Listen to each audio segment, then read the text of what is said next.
인생의 뒷바람을 기억하라. 저는 가끔 이렇게 비행기를 타고 미국에 이제 가고 올 때 그때 몸으로 느끼는 게 있습니다. 우리 인천공항에서 비행기를 타고 로스앤젤레스까지 가는데 11시간이 걸려요. 긴 시간이잖아요. 근데 돌아올 때는 같은 거리인데 12시간 반이 걸립니다. 1시간 반이 더 걸려요. 여러분, 똑같은 거리인데 왜 이렇게 차이가 날까? 우리는 이미 알고 있습니다. 갈 때는 뒷바람이 불어요. 돌아올 때는 맞바람, 앞바람이 붑니다. 그게 거슬리니까 1시간 반이 더 걸리는 거예요. 여러분, 비행기 10시간 넘어가면요, 온몸이 힘들어요. 그 1시간은 너무 귀한 시간이에요.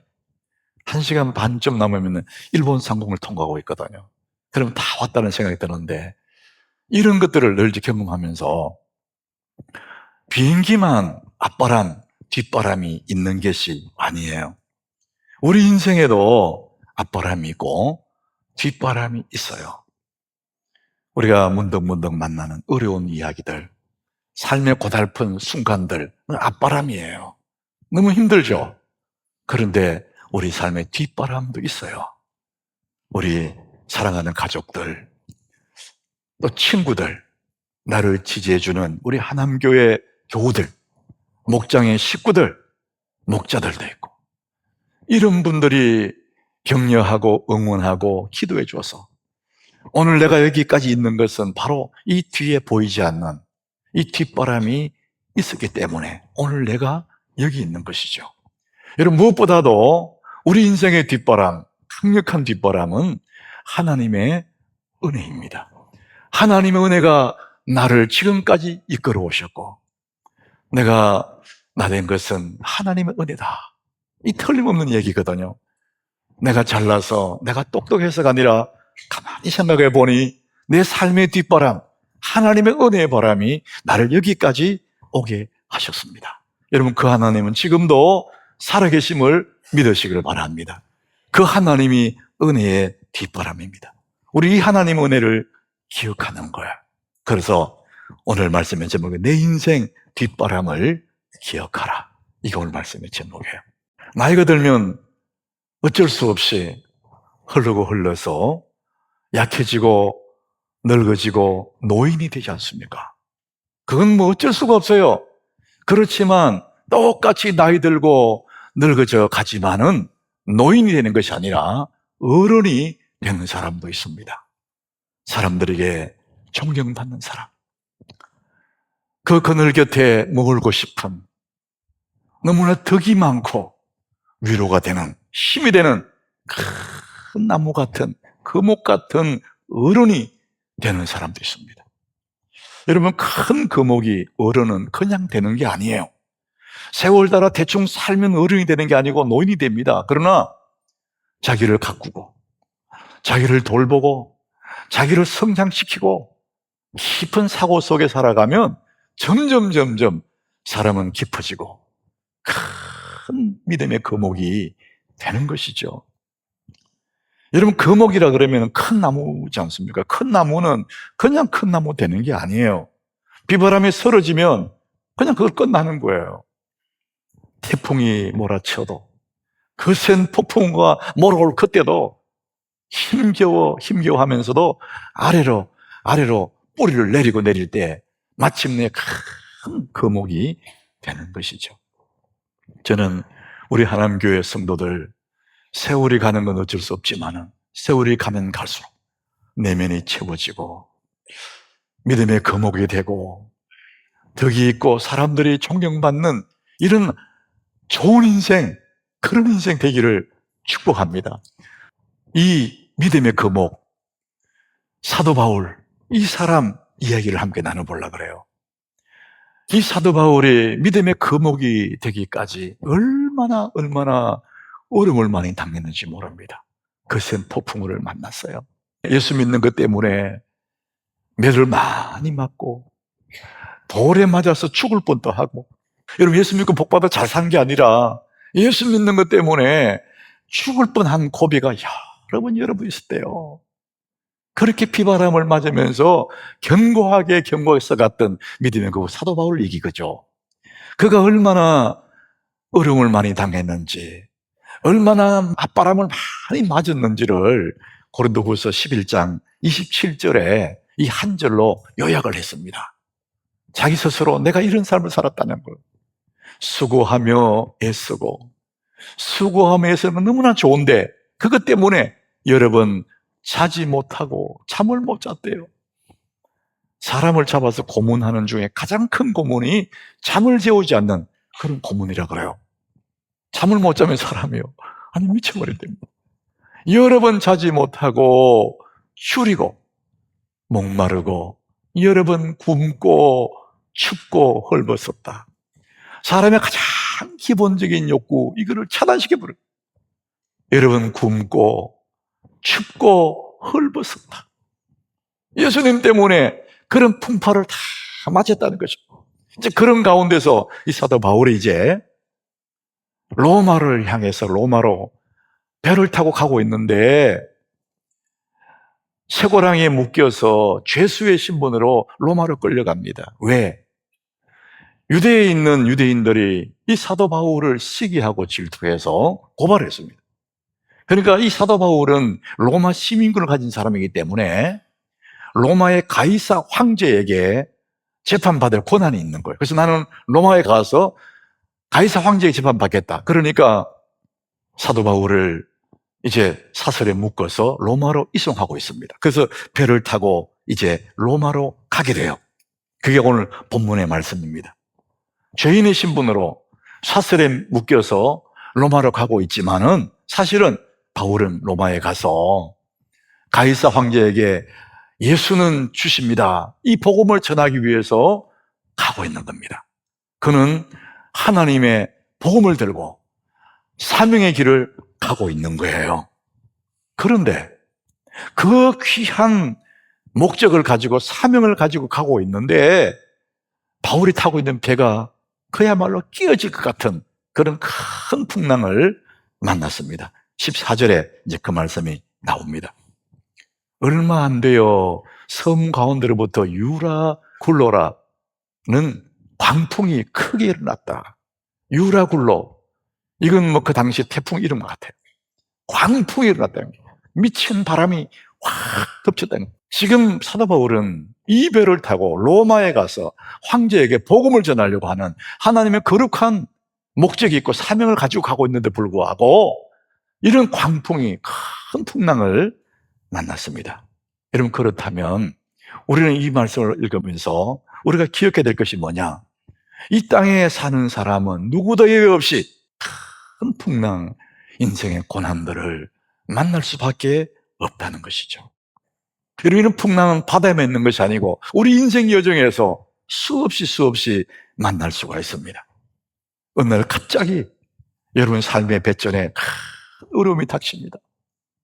편안하던 우리 가정에 갑자기 광풍이 몰아치는 거예요. 내 삶이 막 끼어질 것 같은 그런 광풍을 만납니다. 우리는 그때마다 내게 왜 이런 고난이 닥칠까? 내게 왜 이런 어려움이 닥칠까? 그런 생각이 확 들어요. 여러분, 오늘 본문에 보면은 이 사람들이 풍랑을 만난 이유가 있습니다. 사도 바울이 지금 출발하면 큰 풍랑이 예상됩니다. 영감으로, 하나님의 사람이네, 영감으로 예측이 된 거예요. 그래서 지금 가면 안 된다 그랬거든요. 그런데 11절에 보니까 백부장이, 군대 지휘관 백부장이 말이죠, 선장과 선주의 말을 믿었어요. 바울 말보다 더 믿었더라. 바울은 사설에 매인 죄수인데 네가 뭐 하느냐 이거죠.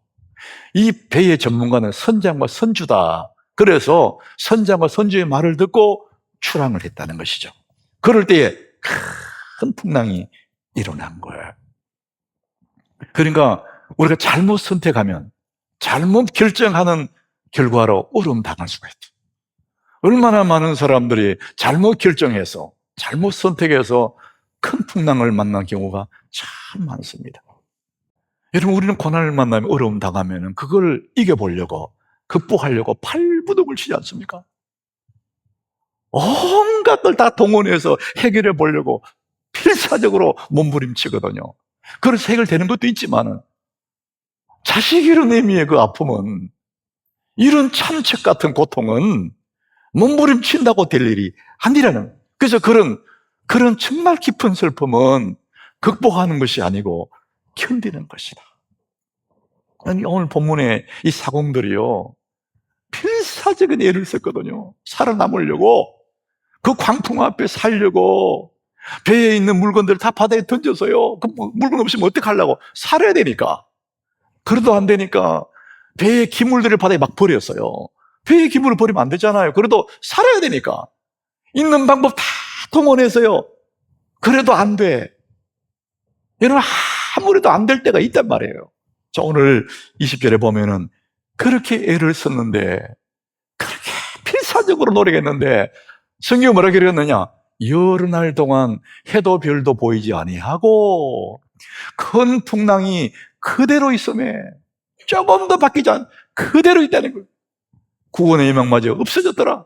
우리가 아무리 애를 썼는데 그 힘든 고통은 그대로 내 앞길을 딱 막고 있단 말이죠. 이럴 때는 어떻게 하느냐? 그냥 견디는 거라는 거죠. 한 말씀만 하소서. 그 책에 이 여류 작가가 자기 심경을 이렇게 썼어요. 그때 나는 몇 날 며칠을 밤이나 낮이나 주님을 찾아서 대들고 몸부림쳤었다. 하나님 믿는 사람이니까 몇 날 며칠을 하나님께 막 대들었대요. 그리고 몸부림을 쳤다는 거예요. 왜 내게 이런 일이 생겼습니까? 내가 왜 이런 고통을 받아야 하나? 한 말씀만 하십시오. 한 말씀만 하라고 애걸복걸 했답니다. 그러면 위로가 될 테니까 주님 한 말씀만 하십시오. 그의 책 이름이 한 말씀만 하소서. 그러나 주님은 끝내 아무 말씀도 없으셨다. 저도 가슴이 미시더라. 그렇게 애걸복걸 주님 한 말씀 하십시오. 뭐라고 해서 한 말씀 하십시오 그랬는데 주님 끝내 아무 말씀도 안 하셨다. 저는 그때 내 마음에 이 여인 곁에 주님이 서 계셨고, 주님이 그 여인의 몸부림친 여인을 보면 주님도 눈물을 흘리실 것 같아요. 사랑하는 내 딸아, 너 잘 견뎌야 돼. 지금 이 순간에 내가 무슨 말을 해도 넌 이해 안 될 거야. 그러니까 무조건 너 견뎌야 돼. 그럼 주님도 몸부림치는 사랑하는 딸을 보면 눈물을 흘렸을 거다. 저는 그렇게 믿어요. 그렇게 애원했는데 한 말씀도 안 하셨다는 거예요. 왜? 그때 무슨 말 해도 이해가 안 되니까.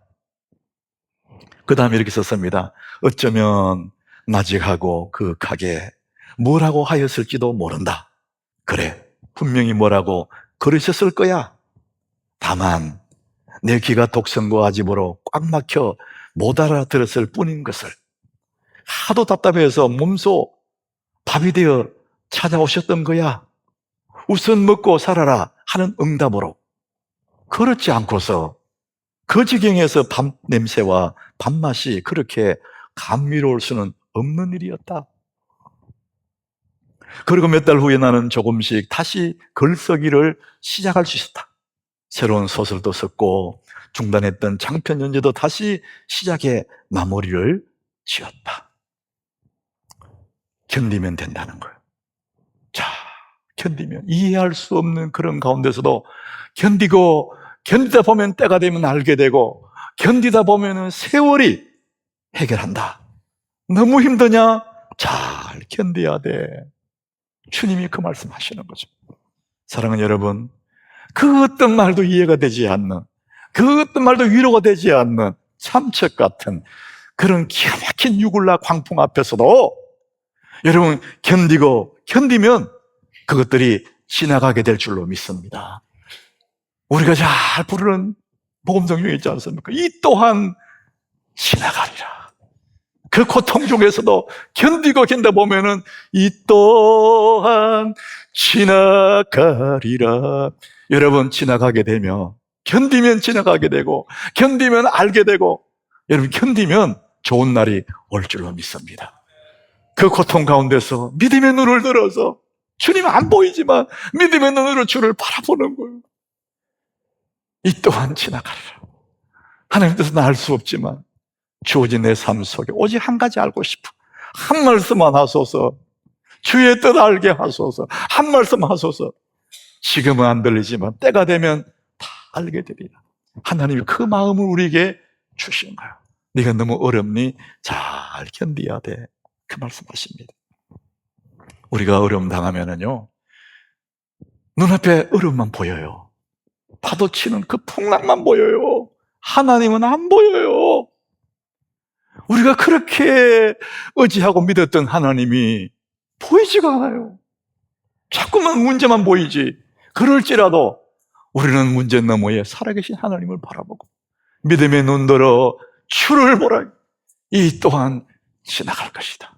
우리의 삶의 현장 속에서 하나님의 그 뜻이 무엇인지를 기다리면 때가 되면 알게 될 것이다.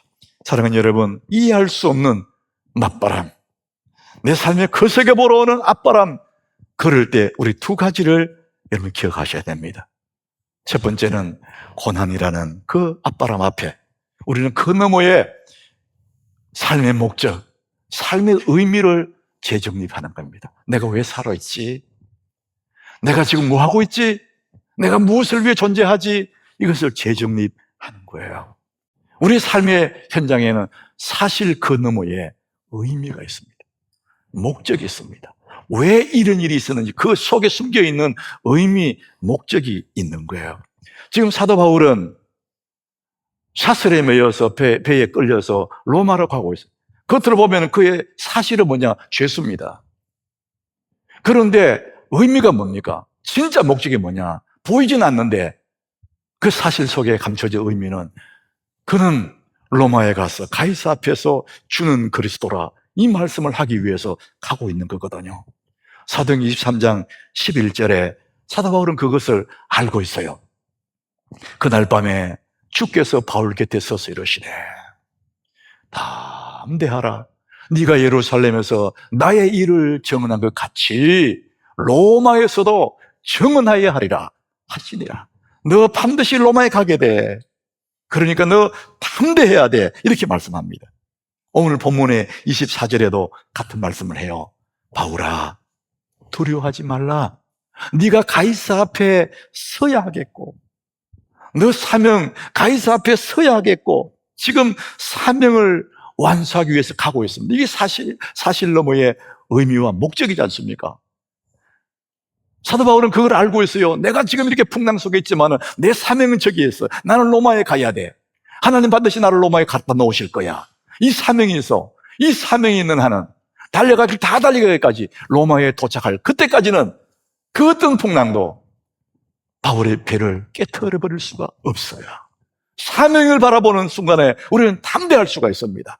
내가 살아야 할 이유, 내가 살아갈 사명이 있기 때문에 결단코 그런 어려움들이 내 삶을 깨트릴 수가 없습니다. 사랑하는 여러분, 달려갈 길 다 달려가기까지 인생의 뒷바람은 계속 불고 있습니다. 하나님 은혜는 계속됨을 믿으시기를 바랍니다. 바울은 로마에까지 가야 되겠다. 그 목적 때문에 그 풍랑이 두렵지 않습니다. 여러분의 로마는 무엇입니까? 여러분의 마지막 사명, 마지막 목적은 무엇입니까? 아이고, 아이 다 키워놓고 그게 우리 마지막 사명이라면 슬픈 거예요. 이 아이 다 키워서 출가시킨 후에 그것이 우리 부모들의 마지막 목표라면요 슬픈 거예요. 여러분이 살아가는 삶의 목적을 재정립하셔야 됩니다. 내가 살아가는 이유가 주의 영광을 위한 목적이라면, 우리 자주 나누는 것처럼 살아도 주를 위해 죽어도 주를 위한 내 인생의 목적이라면은 그 풍랑이 와도 내 삶 목적이 뚜렷하기 때문에 나는 두려워할 이유가 없습니다. 내 사명 마치는 그날까지 절대로 그 환란이 내 인생의 배를 낄 수가 없습니다. 나를 향한 주님의 뜻이 이루어질 때까지. 그래서 여러분, 사명을 거셔야 돼요. 인생의 목표를 잘 수립하셔야 돼요. 오늘 본문 26절에 이렇게 기록합니다. 우리 본문 26절 한번 보십시오. 그런즉 우리가 반드시 한 섬에 걸리리라 하더라. 그런즉 네가 사명이 있은즉 망하지 않는다. 네가 의미 있는 삶을 살아가는 한은 그런즉 반드시 망하지 않고 한 섬에 걸리게 된다. 이 말씀을 하고 있습니다. 사랑하는 여러분, 우리가 사명이 있은즉, 내 삶의 목적이 있은즉 우리가 반드시 로마에 도착하게 되고 하나님의 영광이 나타나게 될 줄로 믿습니다. 여러분 기억하십시오. 내 삶의 이 의미, 고난 근음의 삶의 목적을 재수립하는 것. 자, 두 번째는 큰 고난 앞에서도 내 인생의 뒷바람, 하나님의 은혜를 기억해내는 겁니다. 바울은 그런 풍랑 앞에서도 그 인생의 배후에, 자기의 배후에 서 계시는 예수 그리스도를 생각하면서 그 두려워하지 않습니다. 왜? 주님이 계시기 때문에. 자, 25절 바울의 고백이 그렇습니다. 여러분이여 안심하라. 확신이 있는 겁니다. 내가 사명이 있고 내 곁에 서 계시는 주님이 계시는데 망하지 않는다는 거예요. 그러므로 여러분이여 안심하라. 나는 내게 말씀하신 그대로 되리라고 하나님을 믿노라. 여러분이 안심하라. 참 듣기 좋은 소리잖아요. 괜찮아요. 안심해요. 혼비백산하고 죽음의 그림자 왔다 갔다 하는 그 사람들에게 안심하라. 이보다 더 듣기 좋은 소리가 어디 있어요? 여러분, 이 안심하라는 이 용어는 원래 의학적인 용어랍니다.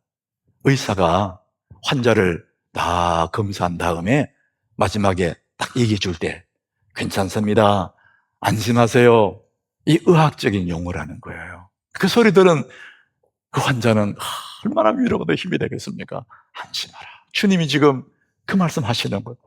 이 바울이 그러므로 여러분이요 안심하라. 그 이야기는요 정말 의사가 환자에게 하는 소리보다 더 위로가 되는 그런 소리입니다.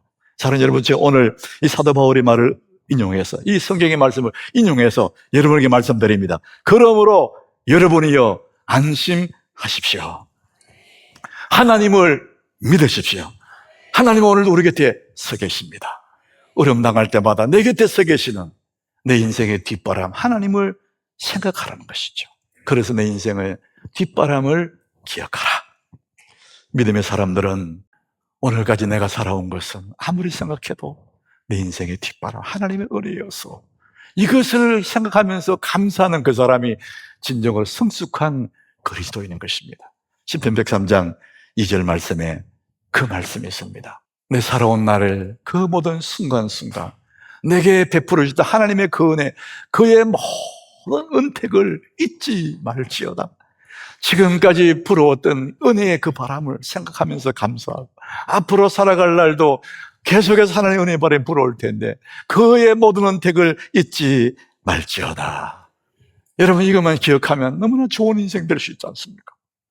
내 힘으로 살아왔다는 교만하지만은 은혜로 살아왔다 그러면 너무 겸손하고 하나님 은혜에 감사하면 사람이 따뜻해지지 않습니까? 이게 좋은 인생의 모습이죠. 저는 좋은 인생 이 주제를 9월 첫 주에 제가 돌아와서 첫 설교를 할 때 그때 말씀의 제목이 새로운 시작 지금 여기서 그 제목으로 말씀을 드렸어요. 새로운 시작 지금 여기서. 야곱의 얘기를 했습니다. 야곱이 살기 위해 도망가다가 날이 기울고 황량한 광야에 돌베개에 베고 누웠는데 혼자라고 생각하고 눈물 짓고 두려워 누웠는데 그날 밤에 하나님이 그에게 나타나지 않습니까? 아침에 야곱이 깨어나서 야, 하나님이 과연 여기 계셨거늘 내가 알지 못하였도다. 하나님이 과연 여기 계셨거늘 외로운 그곳에 하나님이 과연 여기 계셨거늘 내가 알지 못하였도다. 새로운 시작 지금 여기서. 사랑하는 여러분, 여러분이 있는 그곳에 혼자가 아닙니다. 하나님이 거기 계심을 믿으시길 바랍니다. 여호와께서 과연 거기에 계십니다. 내가 있는 그곳에 주님이 뒷바람으로 주님이 계시는 것입니다. 우리 오늘 25절 이 말씀을 우리 한번 같이 자신에게 선포하듯이 우리 한번 그 말씀을 마치겠습니다. 그러므로 여러분이여 안심하라. 나는 내게 말씀하신 그대로 되리라고 하나님을 믿노라. 우리 한번 더 하겠습니다. 그러므로 여러분이여 안심하라. 나는 내게 말씀하신 그대로 되리라고 하나님을 믿노라.